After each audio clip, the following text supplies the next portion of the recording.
Shalom shalom शरोम। प्रभु यीशु मसीह नासरी के नाम में परमेश्वर ने जो अपने निश्चित किए समय, उसमें से मुख्य है कि परमेश्वर ने अपने पर्व के, जिसे हम फेस्टिवल बोल सकते हैं, अपॉइंटमेंट टाइम निश्चित किए। वो 7 पर्व जो लय व्यवस्था के हैं, मूल हैं। हम सब जानते हैं 4 पूरे हो चुके हैं और ये 3 जो बाकी रह गए हैं वो कैसे पूरे होंगे, इनका आत्मिक महत्व क्या है। सबको बहुत बेचैनी से इंतज़ार है 23 सितंबर का। 22 सितंबर की शाम से पहला तीसरी शुरू हो जाएगा, तीसरी महीने का पहली तारीख, और ये नरसिंहों का पर्व शुरू हो जाएगा, तुरही का पर्व शुरू हो जाएगा। और इसके अतिरिक्त समय भी बदलेगा। साल शुरू होने वाला है 5786, जिस साल का अंत मान लें। और कैसे ये भी हम जानते जाएंगे। तुरही का पर्व वो घोषणा है अंतिम समय की, चेतावनी है, सावधान किया जाना है, याद दिलाया जाना है कि क्या करना है और सबकी इच्छा है क्या करना है। ये तो समझ सबको आ गई है कि कुछ होने जा रहा है। महाक्लेश का नाम दे दो, सेकंड कमिंग का नाम दे दो, अंधकार का नाम दे दो, कुछ भी अभी दे सकते हो और दे रहे हो। पर सच्चाई क्या है इसमें छिपी हुई? क्या छिपी हुई है? नहीं, बिल्कुल साफ साफ है, स्पष्ट है अगर देखना चाहो तो। क्योंकि ये साल की शुरुआत नहीं है, ये 7वां महीना है। साल की शुरुआत का महीना होता है निशान, अबीब, फसा का समय। वो पूरा हो गया यहाँ तक, ये शुरुआत हो रही है और अंत यहाँ हो रहा है। जो पूरा हुआ शब्द सुने थे, परमेश्वर ने ये समय अंतिम समयों को दर्शाते हुए रखा है कि अंतिम समय कैसा है, उसकी शुरुआत कैसी होनी है, जिसमें तुरही का पर्व रखा गया। तुरही अपने आप में संकेत देती है, आवाज करती है। आवाज के द्वारा, स्वरों के द्वारा संकेत हैं। नरसिंगा का, एक बड़े नरसिंगा का वीडियो कर चुके हैं, उसको सुन लेना। पर अभी जो जानना जरूरी है कि ये 10 दिन क्यों रखे गए, पहली तारीख से ये समय 10 दिन का क्यों रखा गया।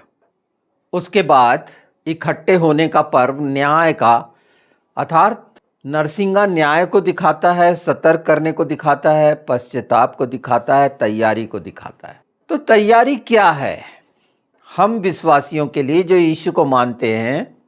क्या तैयारी करोगे आप? पश्चाताप की, पापों की क्षमा की।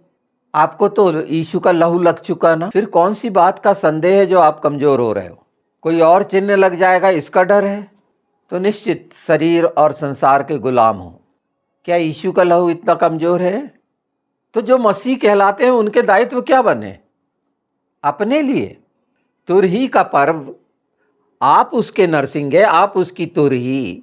वो मरा मांस निकल गया, आवाज निकलनी चाहिए और वो बढ़ती जानी चाहिए। तुरही की आवाज जब पहली बार परमेश्वर उतरा था तुरहियों की आवाज के साथ, है ना, तो बढ़ते जा रहा था और लोग घबरा गए थे। और अंतिम जो नरसिंगा तुरही फूकी जाएगी परमेश्वर के द्वारा, तो कहने का अर्थ क्या है? और वो बड़ा नरसिंगा कौन है? प्रभु यीशु मसीह नासरी ही तो है। उसी के तो शब्द हैं, उसी की आवाज़ है, उसी के वचन है, और क्या है?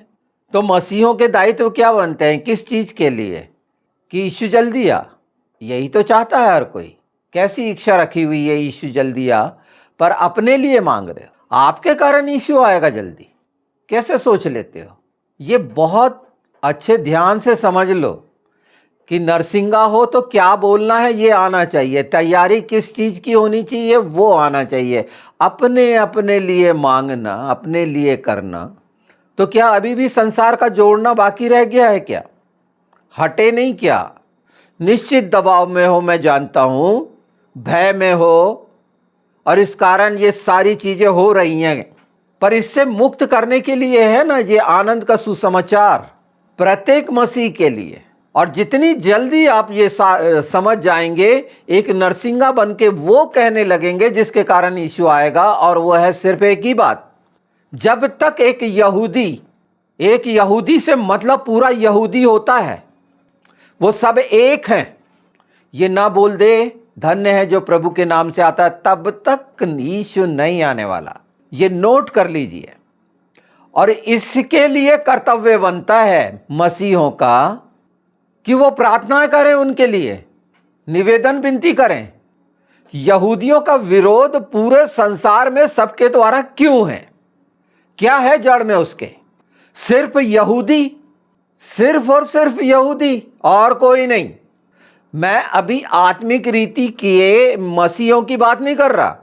वो शरीर के मसीह जो कर रहे हैं वो अलग है, पर यहूदी मुख्य है।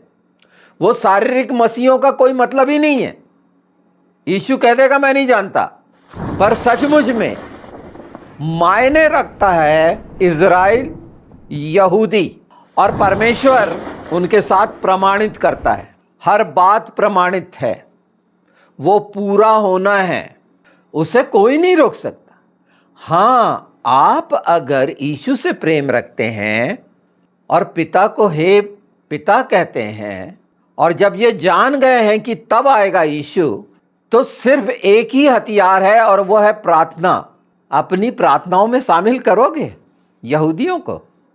मैंने आराधना का एक करा था वीडियो। यहूदी का मतलब है आराधना करने वाले। उसकी निज कौम उसकी आराधना करती थी, उसकी स्तुति महिमा करती, अभी भी करती है, पूरी सच्चाई और ईमानदारी से। उनके कंठस्थ है तोरा। हम इतनी सी पतली सी बाइबल को कंठस्थ नहीं कर सके। कितनी छोटा सा है नया नियम, कितनी किताबें कंठस्थ हुई? नहीं कर पाते। क्यों? ऐसे मैं प्रश्न लगा दूंगा क्यों क्यों, तो परेशान हो गए। पर आज पवित्र आत्मा चाह रहा है वो आशीषें डर और दबाव से मुक्ति की और एक दिशा आपके हाथों में फल हो, आराधना करने वाले बने। और आराधना क्या होती है? किस लिए है आराधना? परमेश्वर के राज्य के लिए है कि अपनी ज़रूरतों के लिए है?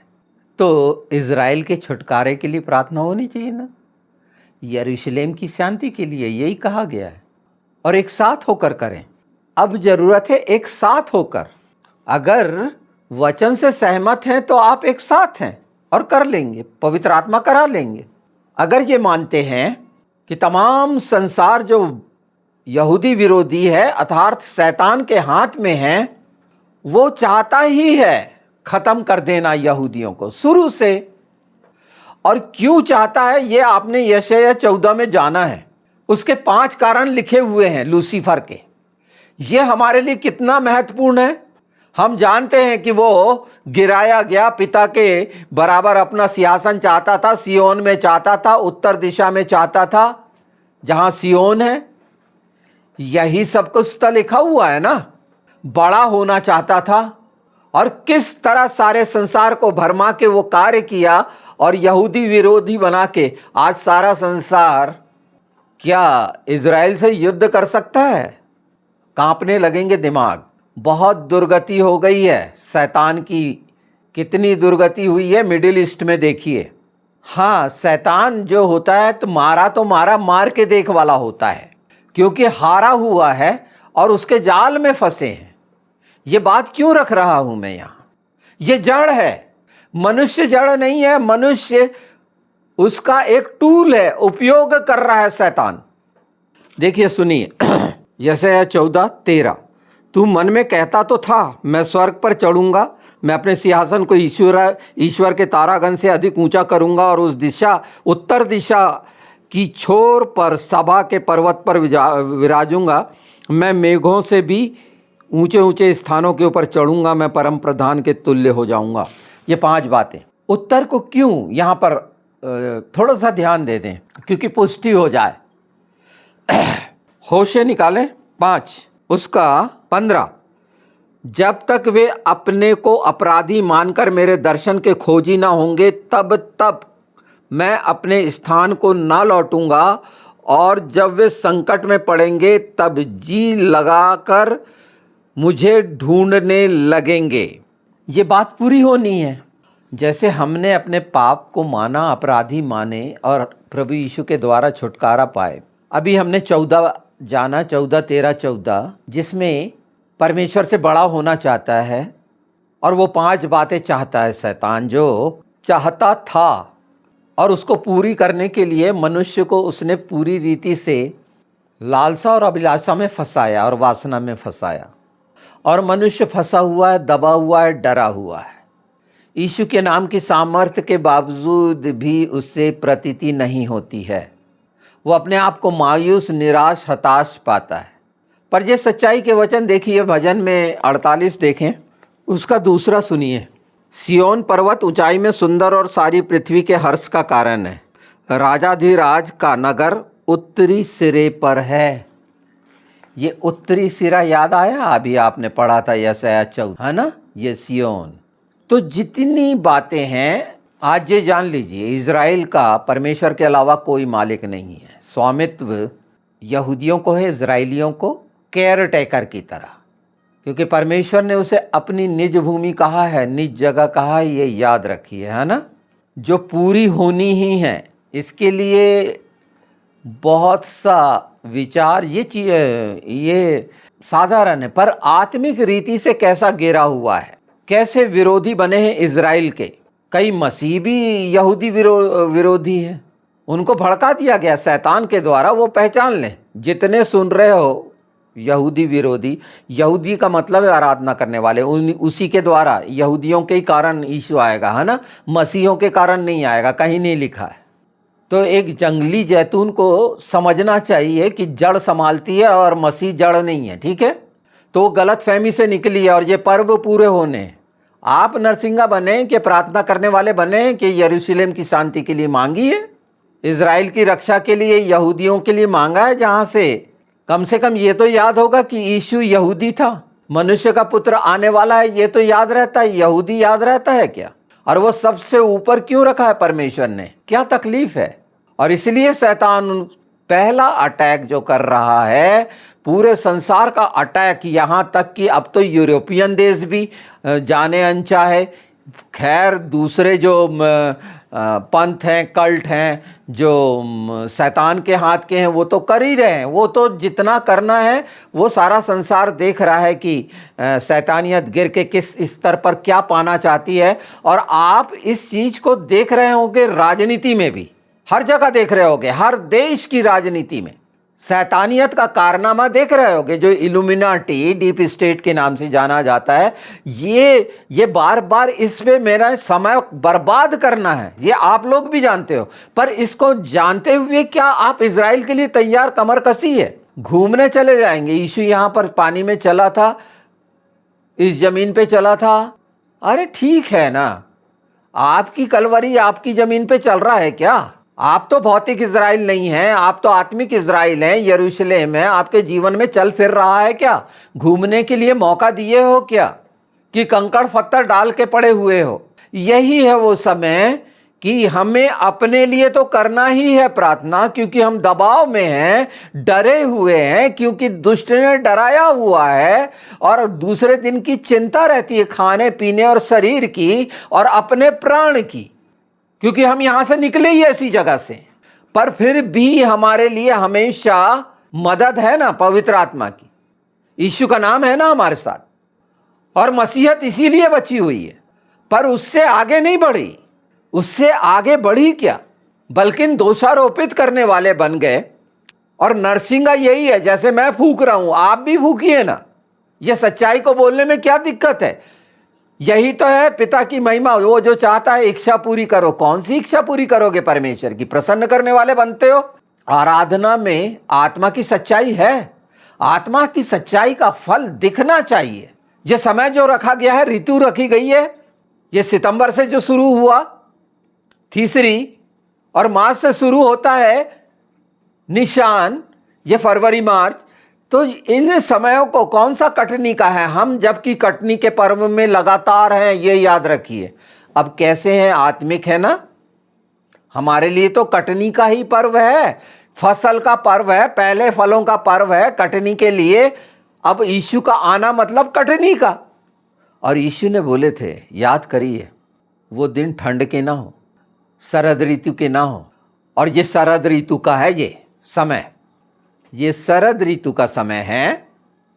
जिसमें आप योम किपोर एटोलमेंट इकट्ठा होने का पर्व और ये न्याय का नरसिंगा फूकने का पर्व, युद्ध के लिए आह्वान करने का पर्व, प्रार्थना के लिए इकट्ठे होने का पर्व, जितनी बातें आवाज के द्वारा रखी गई हैं। आवाज क्यों है?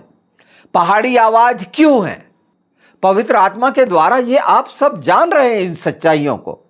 रीतियों के बारे में मैंने पहले भी बहुत वीडियो कर चुके हैं ये, पर इसमें ये अंतिम समय में, जिस समय महाक्लेश का डर चल रहा है, अंधेरा होने का डर चल रहा है, अरे यीशु ने क्यों कहा मत डरो?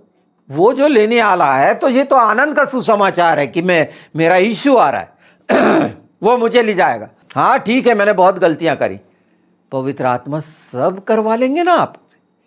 हम प्रार्थना करेंगे ना, पवित्र आत्मा ने ये सच्चाई रखी है, वो प्रार्थनाएं लगातार सब करेंगे, बोलेंगे एक दूसरे के लिए खुले हृदय से। डरिए मत, निराश बिल्कुल मत होइए।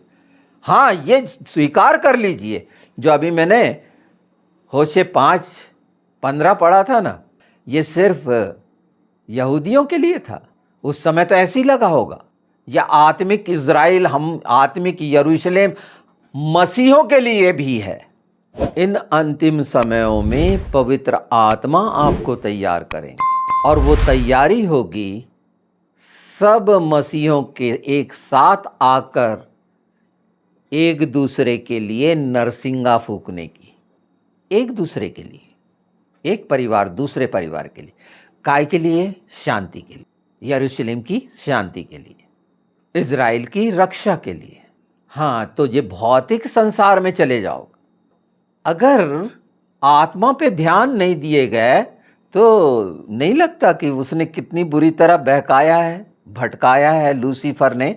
जो हम 14 को बिल्कुल मत भूलिए, ये 5 बातें गांठ बांध के याद रख लीजिए कि वो कर रहा है क्या क्या, उसकी इच्छा, और वो पूरी करा रहा है मनुष्य से। असाधारण है वो। और ये सब बातों के साथ हम अंत में आ गए हैं, और इससे बड़ी बात क्या होगी? अंतिम समय की बात कर रहे हैं हम। नरसिंगा अंतिम समय का है प्रमाण, और उसमें करना क्या है? नई आवाज सुनेंगे कि आवाज देंगे, पुकारेंगे अपने लिए। हम तो बच गए, सील लग गई ना, याद नहीं है, पता ही नहीं है सील लगी हुई है, इसलिए डर है कि शैतान की लग जाएगी। कैसे हो सकता है? यीशु का लहू लिए हुए को कोई दूसरी सील लगा सकता है? फिर विश्वास कहाँ है? बिल्कुल। और उसके लिए रोमियो 10 देखना जरूरी है, धार्मिकता और विश्वास के लिए। तो वचन सुनो ना, कहानियां क्यों सुनते हो? कहानी सुनने के शौकीन क्यों हो गए आपके कान? मनुष्य की गवाही प्रोत्साहित कर सकती है, उद्धार नहीं दे सकती। उद्धार यीशु के द्वारा है, वचन के द्वारा है। ठीक है, बड़ाई और प्रशंसा काफी है। जब अंतिम समय में डेरा लगेगा, ट्रैवल निकल, झोपड़ियों का पर्व, 1000 साल का, कितने लोग रहेंगे? गिनती लगाएंगे। सब रह सकते हैं, यीशु के नाम में सब रह सकते हैं। यीशु का नाम काफी है। आप लेके तो देखो, ले लो उसे।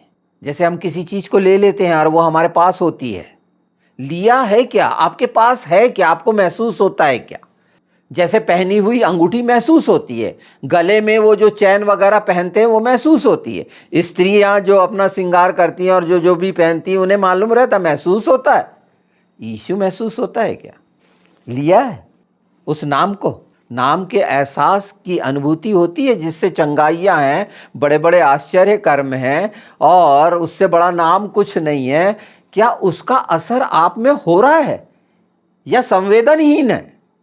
निश्चित हम भावनाओं से भरे हुए हैं, उन्हें भावनात्मक हमारा स्वभाव है ना, संवेदनात्मक है ना, हम बड़े जल्दी संवेदनशील रहते हैं, पता चल जाता है, एहसास हो जाता है। एक बाल पर मक्खी बैठे तो पता चल जाता है, पता चलता है ना। यीशु का नाम लिए क्या तो क्या हो गया?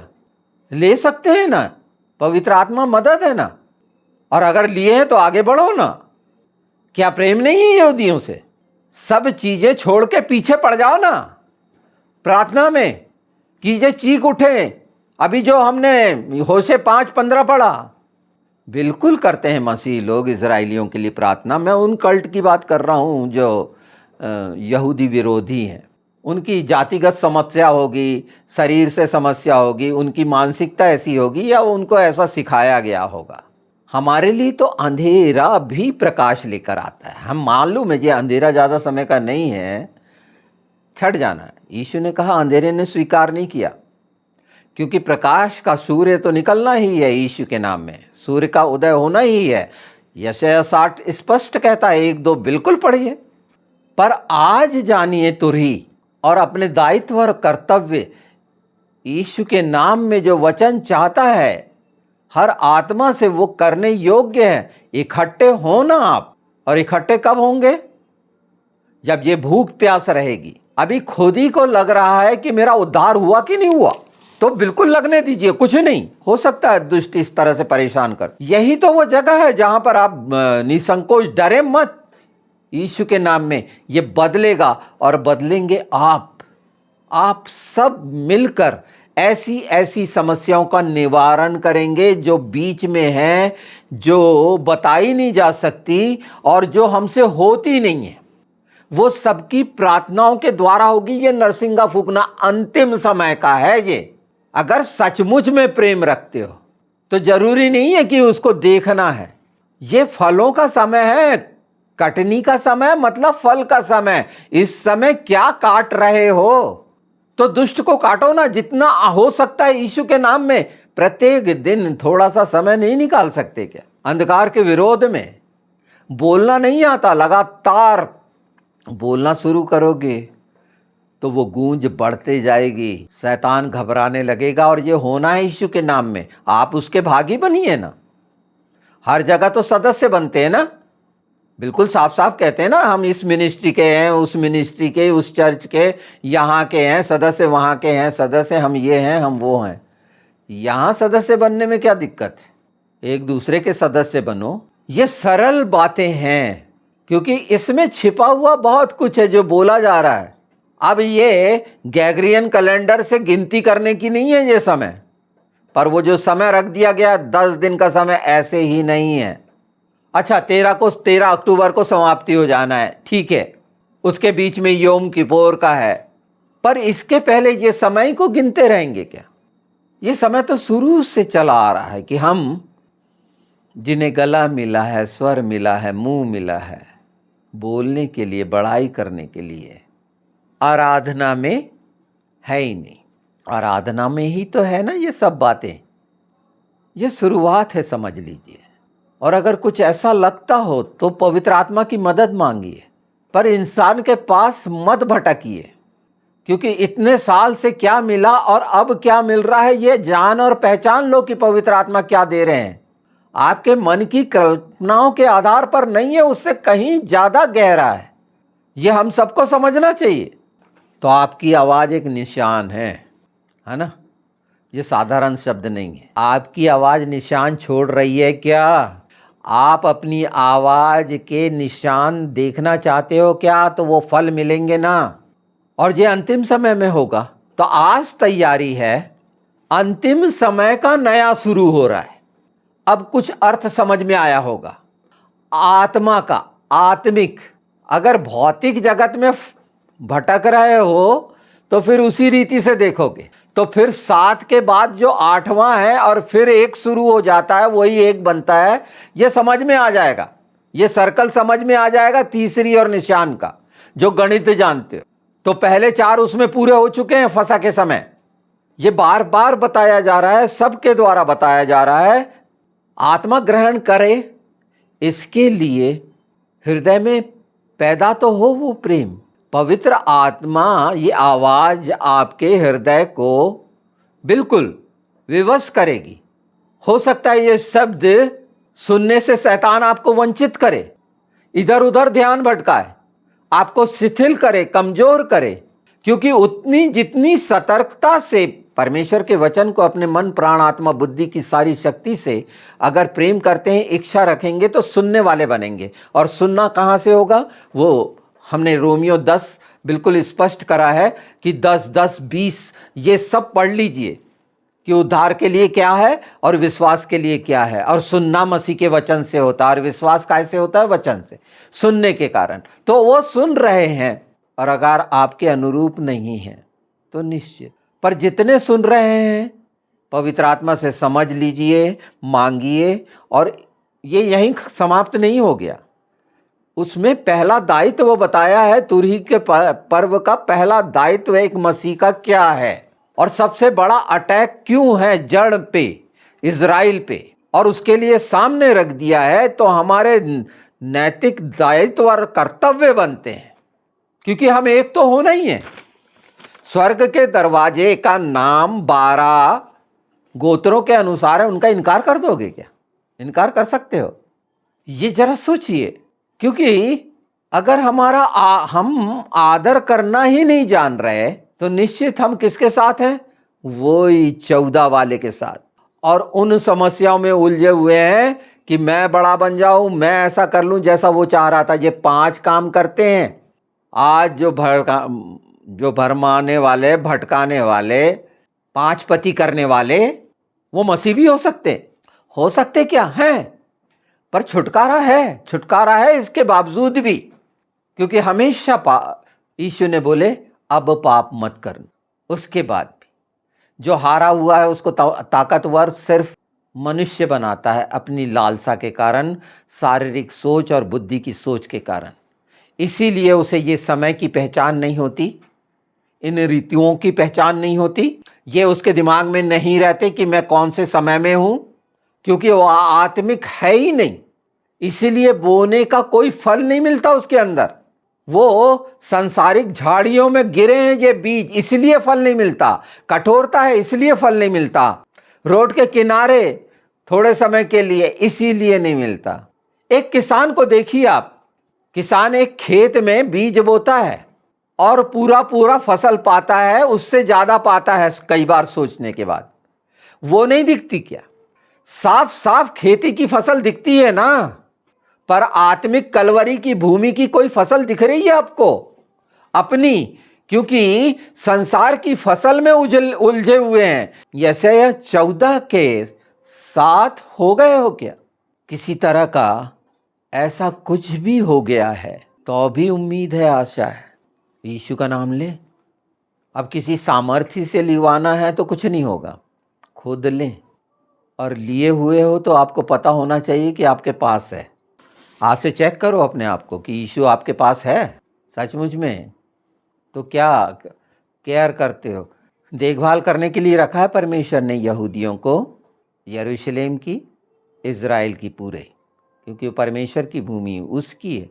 पूरे संसार में उतनी सी पसंद करा परमेश्वर ने। अदन की भूमि कितनी छोटी सी थी, कभी सोचा है इसके लिए? और देखो यीशु के हम अदन हैं, वो चलेगा फिरेगा। तो देख रेख करना और रक्षा करना, याद आ गया होगा उत्पत्ति, है ना? 3, पहली अनाज्ञाकारिता और उसका परिणाम निकाला गया था ना। इज़राइल ऐसी अनाज्ञाकारिता के कारण कितना 1800 साल निकाल दिया गया था ना। ये सच्चाई नहीं दिख रही क्या? और भी अगर अंधापन चढ़ा हुआ है संसार के ज्ञान का, तो बहुत जल्दी ये अंधापन भी खत्म होगा प्रमाण के साथ। कई बार जो है छोटे से ही समझ में आता है। तो हटीलापन जो डाला गया, अगर निकालना चाहते हो अपने जीवन से तो नरसिंगा फूको। और नरसिंगा किस लिए फूको? उसके राज्य के लिए। और जो चाहते हो कि वो जल्दी आए, दुल्हन भी कहे आ, तो दुल्हन बनी ही नहीं, दुल्हन बनना नहीं आया। अगर दुल्हन बनी रहती तो यहूदी याद रहते। कैसे एक दुल्हन बनती तो पूरा खानदान याद रहता है ना। रिश्तेदारी, भाई बहन सब याद आ जाते हैं ना, पूरा कुनबा इकट्ठा होता है। दुल्हन को याद है क्या? यहूदी याद है कि इजरायली याद है क्या? दुल्हन को याद है। तो वो दुल्हन कैसी? यही है आवाज, यही है निशान जो आप जान रहे हैं। हाँ, लच्छेदार नहीं है ये बातें, पर ये जानिए कि पौलुस ने जैसे कहा था, किसी भी परिस्थिति में, बहुत खूबसूरत है, पढ़िए उसे। और जो सेवकाई करते हैं, बोलते हैं, उनको पढ़ना चाहिए। कम से कम फिलिपियों 4 अध्याय तो पढ़ना चाहिए। पौलुस साफ बोलता है, चाहे घटी हो बड़ी हो कुछ हो, उसे जरूरत महसूस नहीं होती और उसने मांगा भी नहीं और लोगों ने दिया भी नहीं। फिलिपियों 4 स्पष्ट बताता है। तो ये सब देखने को मिलता है। और जो यीशु के साथ हो गया, पवित्र आत्मा के साथ हो गया, किसी से क्या चाहेगा और कौन उसको क्या देगा? सिर्फ हम सब क्या चाहते हैं? एक प्रेम चाहते हैं एक दूसरे से, सच्चाई से एक दूसरे के साथ आराधना, एक साथ होकर आवाज उठाना, उसकी स्तुति और महिमा और बड़ाई करना। और कब होगी? जब उसने ये सच्चाइयां हम जानेंगे। और जो दुख उठाया यहूदियों ने, और आज वो निशान है। यहूदी कैसे ये पर्व मनाते हैं? उनके बच्चे, छोटे बच्चों से जाकर देखो कि तुरही के पर्व का उनके अंदर क्या महत्व है। आपके अंदर है क्या? आप तो यही देख रहे हैं महाक्लेश कब आने वाला है, सेकंड कमिंग कब होने वाली है, 23 सितंबर को क्या होने वाला है, ये देख रहे हैं ना। इसके अलावा कुछ नहीं, और वो भी नहीं दिख रहा। तो साफ साफ देखने के लिए आवश्यक है कि इन सच्चाइयों को अपने जीवन में देखें कि क्या है, और इससे लाभ होना है परमेश्वर के राज्य के लिए। तो प्रभु के प्यारे लोगों, मसीही भेड़ों, उन प्राचीनों को याद कर लो, है ना। हमारे प्राचीनों में यहूदी हैं, ठीक है, अब्राहम से लेके वो तमाम हैं, और वो ये दिन देखना चाहते थे। आपको याद है यीशु के खतने का वो 2 गवाहियाँ याद हैं? बिल्कुल वहाँ जाके देखना, आपको और मजबूती मिलेगी कि मैंने अपने उद्धार को देखा। यही शब्द लिखा हुआ है। तो छाती पिटवाओ ना यीशु के नाम में। लिखा है ना जकरिया में 12, जिसने उसे छेदे थे वो छाती पीटेंगे। कब? यही तो हम सीख रहे हैं पवित्र आत्मा के द्वारा, जब हम सब पुकार उठेंगे उनके लिए कि वो पुकारे धन्य है जो यहोवा के नाम से आता है, यशुआ के नाम से आता है, प्रभु के नाम से आता है। आप कुछ भी समझिए, पर ये बोलना पड़ेगा। इसके बिना, इससे बड़ी सच्चाई और क्या रखें हम आपके सामने। आज अगर पूरा संसार मिलके, बहुत तो आंदोलन करते हो छोटी छोटी बातों के लिए जो नाश हो जानी है, बुरे हाल हो गए हैं सब। अगर आप मेरी बात सुन रहे हैं और कुछ आंदोलन का विचार है, आत्मिक आंदोलन में आगे बढ़ चढ़कर हिस्सा लेना चाहते हैं, तो यीशु के नाम में पवित्र आत्मा आपकी मदद करेंगे। इसको संसार का सबसे बड़ा आंदोलन बना दो, मसीही आंदोलन, प्रार्थना, और सिर्फ एक बात और वो क्या है कि चिल्ला उठे। कौन? यहूदी। कितनी सुंदर बात होगी, होनी है। तो ये फसल इस तरह से करें ना, आवाज की बात कर रहा हूं, आवाज अगर पुकारोगे तो वो कहेगा मैं यहां हूं। कहना पड़ता है क्या? आजा यीशु, आजा पवित्र आत्मा। अरे वो हमेशा साथ में। किसने बहका दिया? वही यशायाह 14 ने, 13-14 ने। अब तो ऐसा सुनना पड़ेगा, सुनने के अलावा करना पड़ेगा। कुर्सी नहीं तोड़ना, कुर्सी नहीं तोड़ना। कुर्सी तोड़ने वाले हो जो हैं चर्च में खूब रहते हैं, आराम से बैठने वाले गद्दे में सोते हैं। जो जमीन में बैठा करती थी कलीसिया, वो तैयार रहती थी मजबूती से। खड़े होने में तकलीफ होती है, घुटने टेकने में तकलीफ होती है, तमाम शारीरिक व्याधियां लगी हुई हैं। और इस समय की तो सबसे बड़ी बीमारी जो है वो नोट कर लो, जिसका वायरस पूरे संसार में फैला है, वो आत्मिक बीमारी है। दुष्ट ने इतनी बुरी तरह लगाया है। आत्मिक तो होना चाहते हैं पर छोड़ना नहीं चाहते वो चीजें जो शरीर, संसार और शैतान की हैं। ये सच्चाई है ना। तो शुरू कर दीजिए। मैं तो हमेशा आंदोलन में साथ हूं, शुरू से करता रहा हूं, अभी हो ही रहे हैं सब जगह। शैतान को कुचलो हर जगह। नरसिंगे का पर्व यही दिखाता है कि अंतिम समय आ रहा है और हम तैयार हैं और हमने छुटकारा पाया हुआ है। हम श्योर हैं यीशु के लहू के साथ। कोई भी चीज़ अब हमको टच नहीं कर सकती, कोई भी किसी रीति से हमारे डेरे में कुछ नहीं आ सकता। पर अगर हम संसार में फंसे हुए हैं, वही झाड़ियों में बीज गिर रहे हैं, कठोर भूमि है, तो अभी भी समय है तैयार होने का, बिल्कुल। और इसीलिए तो बताया जा रहा है, जैसे मैं टूटी फूटी भाषा में बता रहा हूं आपको। सबके लिए अपना अपना रखा और यीशु के नाम में मिलना है आशीष। तो प्रभु यीशु में हिम्मत रखिए। डर और दबाव चाहे जो जितना हो, हम ऐसे देश में रह रहे हैं, मैं जानता हूं, वादा सच्चा है ना, हमारे उद्धारकर्ता ने दिया है, मैं तुम्हें कभी नहीं छोड़ूंगा। हमें इसलिए लगता है क्योंकि हम संसार और शरीर से डर गए हैं, शैतान की वो युक्ति से डर गए हैं। और देखो, शैतानियत के साथ जो हैं बड़े बड़े पदों पर हैं, ऊंची ऊंची जगहों पर हैं। इसीलिए वचन कहता है कि वो बड़े डील डॉल ऊंचे माथे कड़ी गर्दन वालों से मत घबराना। यिर्मयाह को पहले ही सतर्क कर दिया था। ये डरपोक हैं, कुछ नहीं है इनमें। मांस का पहाड़ हो सकते हैं, घमंड का पहाड़ हो सकते हैं, पर कुछ नहीं है। शैतान के गुलाम हैं। हम स्वतंत्र हुए हैं, हम सब स्वतंत्र हुए हैं। याद रखिए कि हम स्वतंत्र हैं, और सचमुच में अगर हम स्वतंत्र हो गए हैं तो मृत्यु उपरांत भी हम जीवित रहेंगे, नहीं तो जीवन के बाद खत्म है, स्वतंत्रता खत्म है, मट्टी हो। इसलिए हम अनंत काल तक स्वतंत्र हैं। इस सच्चाई को जानो, और कोई स्वतंत्र नहीं कर सकता। यीशु का लहू और यीशु का नाम है। ये सच्चाई आज नहीं, आने वाले समय में सब पहचानेंगे, जानेंगे, और घुटना टिकेगा। हर भाषा, हर जाति अंगीकार करेगी। तकलीफ तो यही है। शैतान को सबसे बड़ी तकलीफ क्या है कि जो अंतिम समारोह होगा, रेवलेशन, कि सारी जातियां, सारी भाषा भाषी, ये सब कुछ सब अपना चढ़ावा लेके आएंगे। उस जगह शैतान चाहता है कि मैं हूं, तो कैसे हो सकता है? पवित्र आत्मा आपको इतना मजबूत करेगा। आज चाहे हमारे में कुछ बल ना हो, कुछ भी नहीं, ठीक है सारे। बाइबल में इसीलिए कहा गया है, छोटे से छोटा उदाहरण दिया गया कि मेरा बाप कुम्हार है, वो 300 कुत्ते जैसे पानी पीते वालों से निपटा देगा। वो उसका समय करीब है, उसको मालूम है कि वो नाश होगा। हाँ, पर ये वो समय है कि मसीह जगत एक साथ होकर बहुत सी आत्माओं को बचा लेगा। एक साथ वो चैन को, उस कड़ी को कोई नहीं तोड़ सकता। यीशु के नाम में एक उद्देश्य रख लें बस। धन्य है जो यीशु के नाम में आता है। तैयारी कर लीजिए यीशु के नाम में। शालोम। आँख खुली। शालोम।